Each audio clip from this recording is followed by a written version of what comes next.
We meet a 70-year-old man who, despite his age, is eager to go back to work, not out of boredom at home but for the experience. He's a retired CEO who joins an internship to live life to the fullest. His boss, a young and attractive woman, has some unique hobbies, like cycling in the office, leading a team vibrant with energy and positivity. We see the contrast in work essentials between the youth, equipped with power banks, USB drives, figurines, and smartphones, and the old man who carries an outdated flip phone, a calculator, glasses case, and an hourglass, highlighting his disconnect from the modern technology-driven society. Despite this, he becomes the personal assistant to the boss, a role he lands somewhat by chance as the company's senior intern program is deemed a misguided decision. The boss, Julie, is hands-on and tireless, managing everything personally. She dismisses the old man's contributions, promising to email him tasks that never come. After a few days of feeling underutilized, he starts making himself useful around the office, pushing carts, sharing sales insights, and discussing design trends. We learn that the investors doubt Julie's experience and plan to appoint a new CEO, which would restrict her creative and decision-making freedom, akin to losing control of her own creation. The old man overhears this and sees Julie upset in the office, which spurs him into action. He cleans up a cluttered table that always bothered Julie,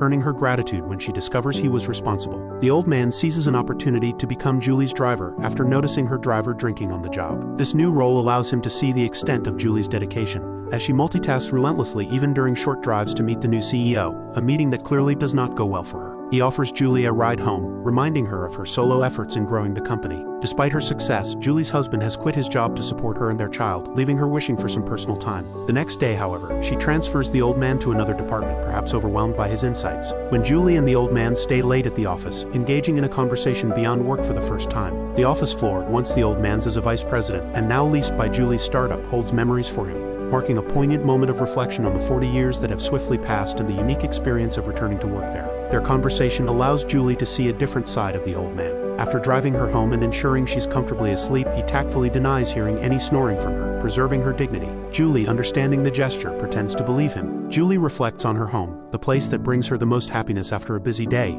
a sentiment fully understood by the old man. Returning home to her half-asleep husband, Julie realizes that work isn't everything and decides to spend more time with her family. Julie is surprised to find a different driver the next day, remembering she had arranged the change herself. The new driver's reckless driving and lack of familiarity with the routes, nearly causing an accident, prompt Julie to seek out the old man, who is now helping at a restaurant, and apologize, hoping he would return to work for her. The old man not only returns to the office but also gains a position equal to Julie's young assistant, causing her distress. Despite her long hours and dedication, Julie has never even called her by name, a fact that hits hard for the assistant, a proud business school graduate. The old man, seeing the young assistant's plight, decides to help. His keen business acumen identifies significant room for improvement in Julie's advertising strategy, and he also puts in a good word for the assistant. Julie is puzzled by her mother's harsh attitude towards her, and sends an email to her husband asking why her mother is so critical, only to accidentally send it to her mother instead. Realizing her mistake at work, she calls a meeting, hoping someone could hack into the server and delete the email, an impossible task. The old man suggests a bold plan to break into his mother's house and steal the computer. Leading a team of young men, they undertake a spy-like mission, entering the house only to trigger an alarm. Julie informs them the alarm is fake, meant to scare off burglars. They find the laptop and manage to delete the email amidst the blaring alarm, narrowly escaping the approaching police thanks to their distracted lookout, who was lost in music until the last moment. An overjoyed Julie gets drunk, vomiting into a trash can while the old man, ever the gentleman, prepares a handkerchief,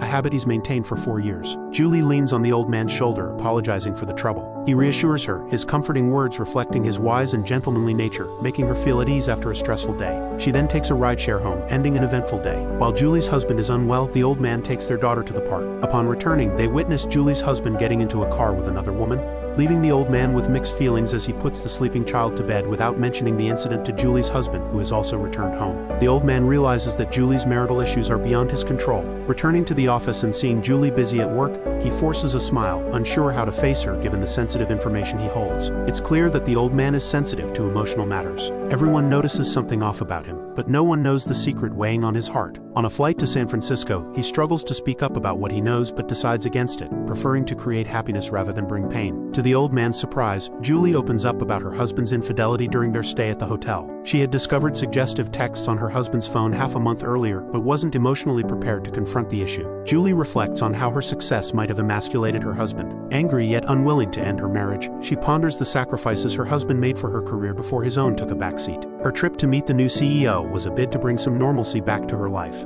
The old man advises Julie to focus on her career, rather than accept her husband's affair as repayment for his sacrifices. Betrayal is betrayal, and while Julie understands this, she worries about the implications of divorce on her daughter and fears the loneliness that might follow. The next day, Julie confidently concludes her meeting with the new CEO, who stands out for his politeness and wisdom. He suggests tailoring business plans to maintain the company's spirit, prompting Julie to hire him. Returning home, she shares her decision with her husband but lacks the courage to confront him about his affair, still hoping for a return to their previous relationship. Julie contemplates the familiar items around her while soaking in the bathtub, thinking that bringing in new people might preserve her current life. The next day, she seeks out the old man, revealing she hasn't yet informed the new CEO about his position, a decision that kept the old man awake all night. The old man understands that Julie's company's success is due to her hands-on approach, and few can match her dedication. He warns that an outsider might dismantle their dream, exactly what Julie needed to hear. Just as Julie is about to inform the new CEO of her change of heart, her husband arrives and confesses his mistakes, expressing his hope for Julie to fulfill her dreams. His support for Julie led him to lose himself, but he vows to make amends and fully support her. Julie finds out the old man is not at his post and learns from a masseuse that he is practicing Tai Chi in the park. Eager to share the good news with him, she heads to the park. The old man invites her to join in the Tai Chi, suggesting they can talk after finishing the session.